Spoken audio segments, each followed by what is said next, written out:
오늘 벌써 11번째 강의 시간입니다. 지난 시간에 인과법에 대해서 말씀드렸었죠. 살생과보에 대해서 사명당과 편양언기선사 예를 들어서 그렇게 말씀드렸습니다. 똑같이 살생을 해도 그게 눈에 보이는 드러난 행동만 보고 판단하기보다 행동을 하는 근본 원인, 동기, 어떤 마음으로 하느냐가 더 중요하다.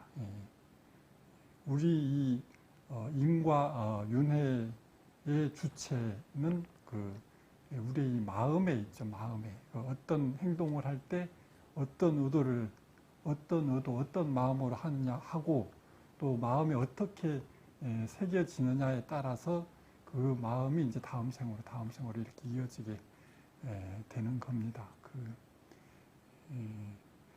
이제 이 인과법에 대해서 이제 여러 가지 예를 들어서 이제 설명을 하면, 우리가 이 인과법이 상당히 이게 진짜 옛날 이야기식으로 그렇게 불교 설화에 나오는 옛날 이야기식으로 그냥 흔히들 그렇게 이야기해서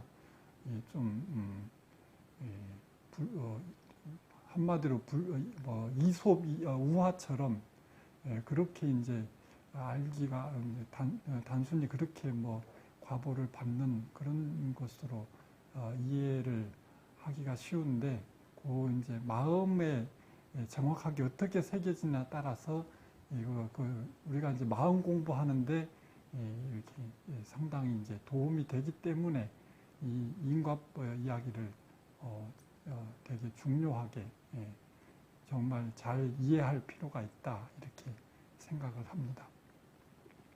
한 2000년 전후에 일타 스님이 지으신 책 중에 기도라는 책이 있습니다. 기도. 그 책도 제법 많이 팔려서 인기가 좋았는데, 일타 스님이 평생 살아오시면서 기도 영험을 이제 보고 들은 것들을 모아서 이렇게 책으로 만드신 건데, 그 책 내용 중에 이제 기억에 남는 것이 어떤 이제 부잣집 아들이 이제 일본에 유학을 했었는데,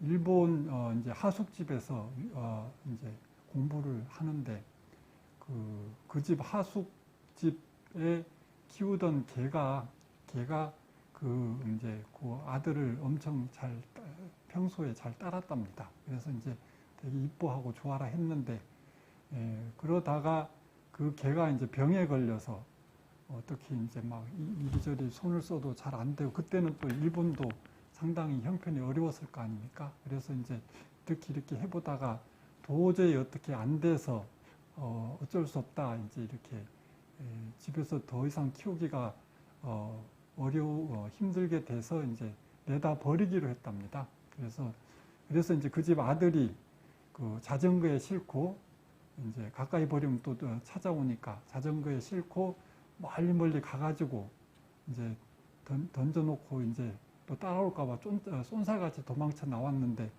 도망치면서 뒤를 돌아보니까 이 개가 어떻게든 따라오려고 길을 쓰고 막 또 이제 병이 들었으니까 제대로 달리지도 못하고 쩔뚝쩔뚝 하는 것이 이제 이제 눈에 밟히고, 그렇게 이제 떼어놓고 이제 와서 이제 또 계속 공부하다가 또 이제 일본 이제 또 전쟁이 벌어지고 하니까 이제 형편도 안 좋고 해서 이제 다시 고향집에 돌아와서 다 잊어버리고 이제 결혼해서 장가 들어서 결혼해서 아들도 낳고 이렇게 이제 재미나게 행복하게 잘 살고 있었는데, 그 아들이 이제 태어난 아들이 한참 재롱 피우고 한참 좋을 때 어느 순간 이렇게 병에 걸려서 시름시름 앓다가 약도 제대로 써보지도 못하고 그냥 맥없이 그렇게 죽어버렸습니다. 그러니까 이제 이 아들이 얼마나 한참 행복하고 재미있게 잘 살다가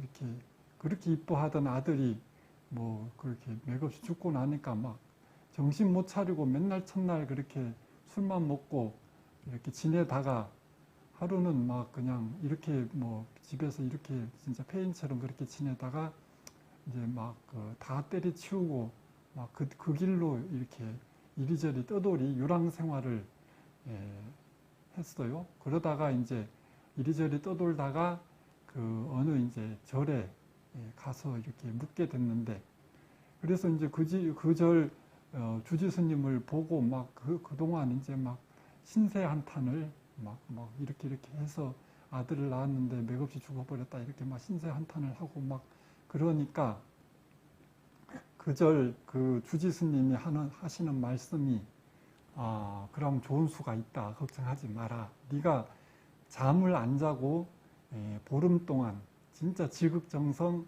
그 관세음보살 기도를 하면 죽은 아들을 다시 볼 수 있을 것이다. 이렇게 이제 막 큰 소리를 뻥 치니까 이 아들이 정신이 번쩍 나는 겁니다. 아니, 죽은 아들을 다시 볼 수 있다니. 이래가지고 이제 막 신심이 나서 뭐 그날부로 바로 막 그냥 막 잠을 안 자고 어떻게든 막 법당에서 막 기도를 그렇게 초월하고 해서 하루 뭐 일주일 뭐 보름을 갖다가 그렇게 꼬박 진짜 잠을 안 자고 이렇게 꼬박 지극정성 관세음보살 기도를 그렇게 잘 했는데, 그 이제 보름이 지나고 이제 얼마나 피곤했겠습니까? 그래서 이제 이제 기도를 다 마쳤구나 하고 딱 한시름 놓는 사이에 이제 설핏 이제 잠이 들었는데, 법당 안에서 잠이 들었는데 비몽사몽간에 죽은 아들이 눈앞에 이제 선명하게 막 그 재롱 피우던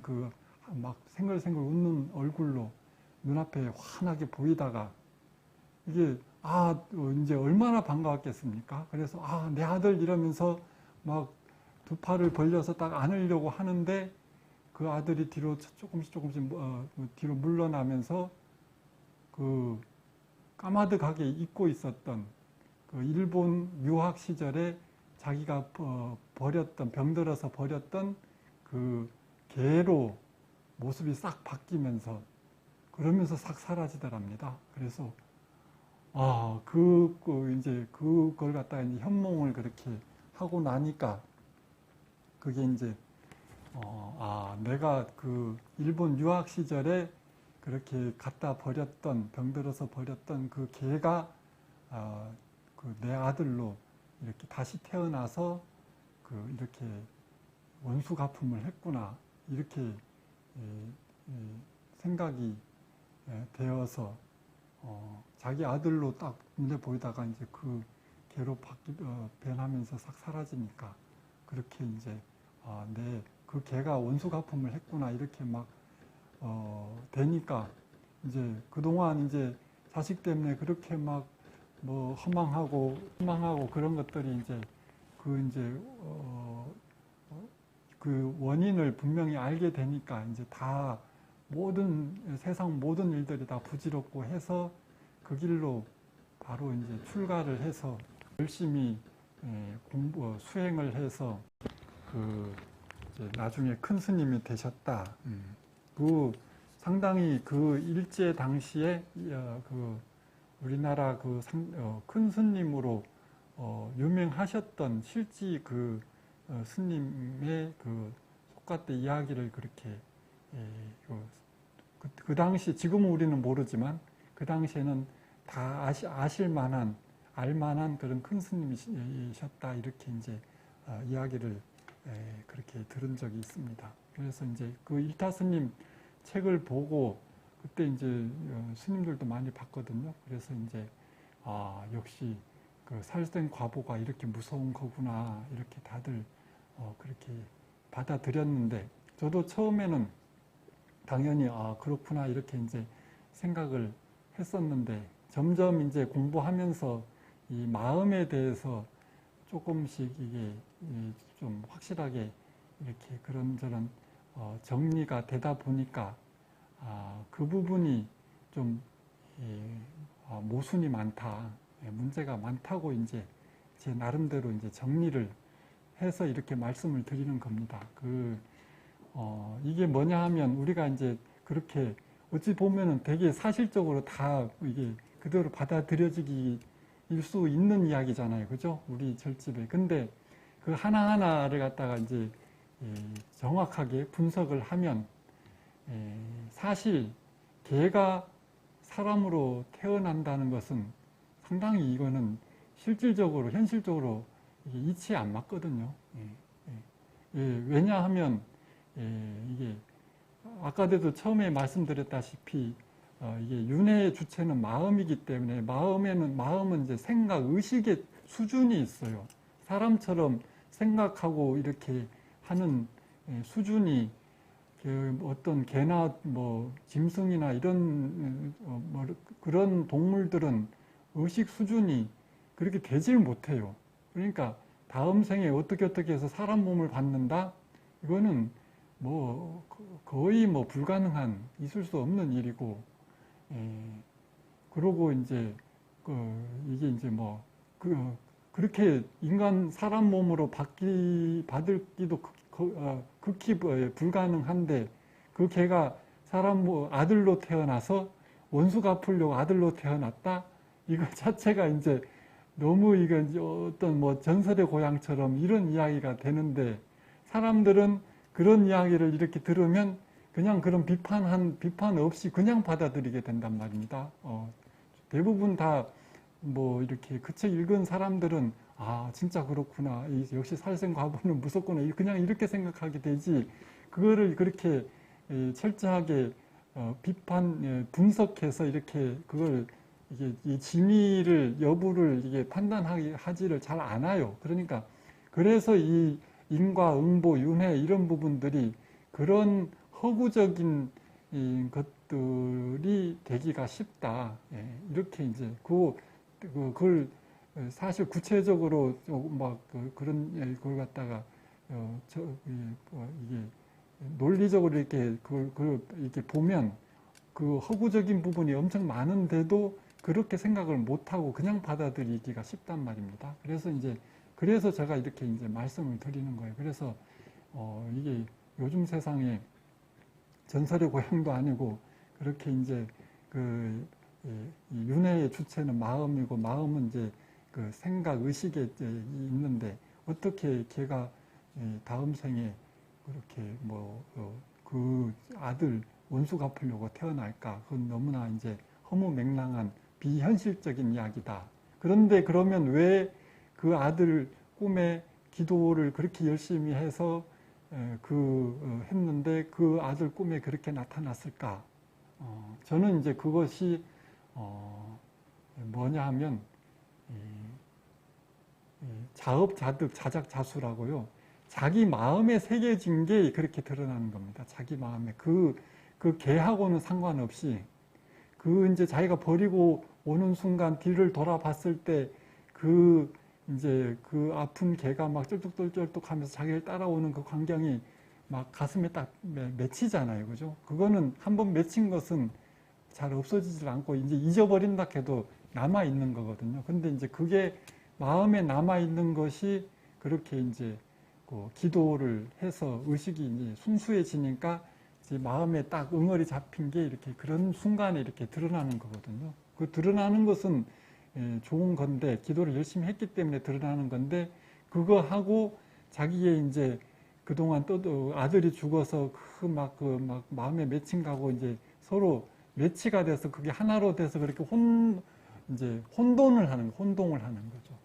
그게 이제 그게 내 아들이었다, 뭐 그 개가 내 아들로 이렇게 이제 혼동을 하는 거라고 저는 이제 생각을 하게 됐습니다. 그래서 이제 물론 본인도 이제 나중에 공부를 열심히 해서 그걸 갖다가 자기가 그때 그렇게 이제 기도를 해서 나타났던 그런 것들이 그런 이제 모순이 있었다는 걸 갖다 스스로 알지 모를지는 몰라도, 그런 부분에 있어서 윤회에 대해서 우리가 이제 불교를 공부하면서 그런 윤회에 대해서, 인과응보 윤회에 대해서 그렇게 좀 냉철하게 현실적으로 이렇게 좀 분석해서 제대로 이해할 필요가 있다. 이렇게 이제 그게 그런 것들이 되게 중요하다고 생각을 합니다.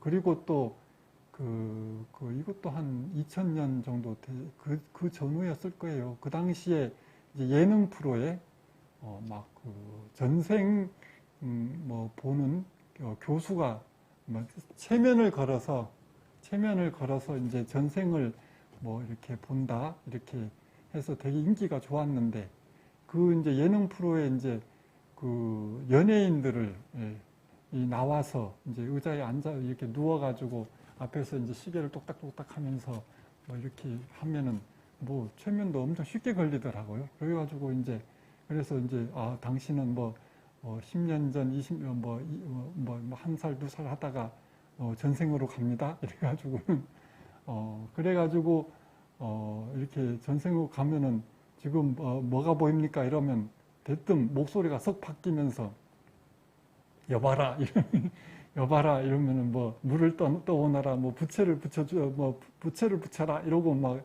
이렇게 이야기를 해요. 그래서 그러면 이제 그 교수가 이인은 전생에 공주였다 뭐 이러고 거기 그 예능 프로에 나오는 사람들이 다 연예인 뭐 남자 탤런트도 있고 여자 탤런트도 있는데 다 뭐 그 전생 그렇게 그 뭐 최면을 걸어서 하니까 다 여봐라요. 그래가지고 다 뭐 이인은 왕비였다 뭐 공주였다 다 그러고 남자들은 다 왕자고 그래요. 그래서 이상하다. 그거 보면서도 그게 참 어째 보통 우리가 일반적으로 생각할 때 연예인들은 이제 좀 요즘 들어서 점점 이제 미국 저런 저런 영향을 많이 받아서 이제 뭐 연예인들을 되게 높이 이렇게 평가를 하지만 그 전에는 연예인에 대해서 말하자면 좀 이렇게 말하면 좀 이제 좀 미안하지만 뭐 광대 기생 뭐 이런 좀 질적으로 좀 낮은 게 이렇게 평가를 많이 했거든요. 그래서 이제 어느 뭐 양반집이나 좀 저기 좀 진짜 좀 괜찮은 집에서는 연예인을 이렇게 결혼 대상자 이게 자기 이렇게 결혼하는데 뭐 한다고 하면 엄청 반대하고 그렇게 하잖아요. 그래서 그렇게 연예인에 대해서 사실 그렇게 높이 평가를 잘 안 하는데 어떻게 전생에 다 왕자고 공주고 막 다 그럴까 이게 되게 이게 좀 납득이 안 갔었거든요. 그랬는데 이제 이 마음 공부를 하면서 그게 왜 그럴까? 왜 저희들은 그렇게 이제 최면을 걸면 저런 게 그 최면에 건 상태에서 나오는 거는 그 속에 이제 일부러 하는 건 아니니까 자기 의식 속에 있는 것이 이게 표출되어 나오는 거기 때문에 저런 것들이 왜 저럴까 이렇게 이제 상당히 이게 의문이 갔었는데 그 이유가 저는 이제 생각하기를 이제 전생에 좀 이건 뭐 전생에 이 잠재의식, 무의식에 남아있는 거는 자기가 이루지 못하고 간절하게 바랬던 것들이 남아있는 거거든요. 간절하게 뭐 됐으면 좋겠다. 자기가 실컷 누리고 충분히 누린 것들은 이게 잠재의식 속에 남아있질 않고 이게 원했던 것을 못한 것들, 간절히 원했던 것이 이렇게 잘 안 됐던 것들, 뭐 간절히 그런 것들이 남아 있는 거거든요. 그래서 그게 이게 전생에 얼마나 대접받고 싶었으면 옆에서 시중 들고 맨날 부채질 하던 사람은 나도 저렇게 되고 싶다 이런 게 그런 것들이 의식 속에 남아서 이제 잠재의식을 형성을 하고 그래서 그런 것들이 이제 원래 그래서 옛날에 뭐 잘 힘들게 살았던 사람들이 이제 좀 잘 살게 되면 더 떵떵거리고 막 으스대고 막 이렇게 하는 경우가 주변에 흔히들 보잖아요. 그런 것, 그렇듯이 전생에 대접받고 싶은 마음이 잠재 의식 속에 남아 있던 것이 이렇게 이제 최면을 통해서 이제 드러나게 되는 건데, 그 교수 같은 경우에는 드러난 것만 가지고 판단을 하니까 여봐라 이러고 막 이러면 이 사람이 전생에 그런 습이 남아서 그렇게 넘을 부리고 호령하는 뭐 지시하고 호령하는 그런 것이 남아서 이렇게 남아 있기 때문에, 그래서 이제 전생에 뭐 왕자다 공주다 이렇게 이제 판단을 하는 것 같아요. 그래서 저는 그 자체가 드러난 것이 잘못된 게 아니라 그래서 우리가 이제 윤회를 이야기할 때 어떤 마음의 그런 원리를 잘 모르니까, 그 교수 같은 경우에는 마음의 원리를 잘 모르니까 마음에는 자기가 실컷 누린 거는 그냥 뭐 당연한 것으로 해서 그냥 지나가고 이제 남질 않는데, 자기가 평소에 진짜 원했던 것, 하지 못했던 것들, 이런 것들이 이제 남아서 그게 잠재의식, 무의식을 형성하는데, 그걸 제대로 이렇게 이제 최면은 잘 거는데 그거를 잘 이게 해석을 잘 못했다. 저는 이제 그렇게 이제 생각을 하게 됐습니다. 그래서 제가 이제 이렇게 뭐 인과법, 뭐 이렇게 윤회에 대해서 이야기를 할 때 이 마음에 대해서 조금씩 이게 좀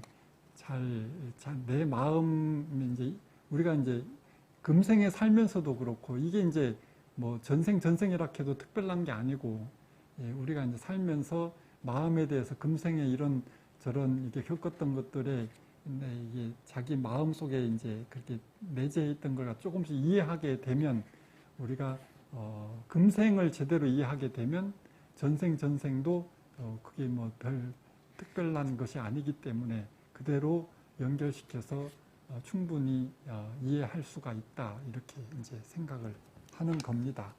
오늘은 여기까지 말씀드리겠습니다.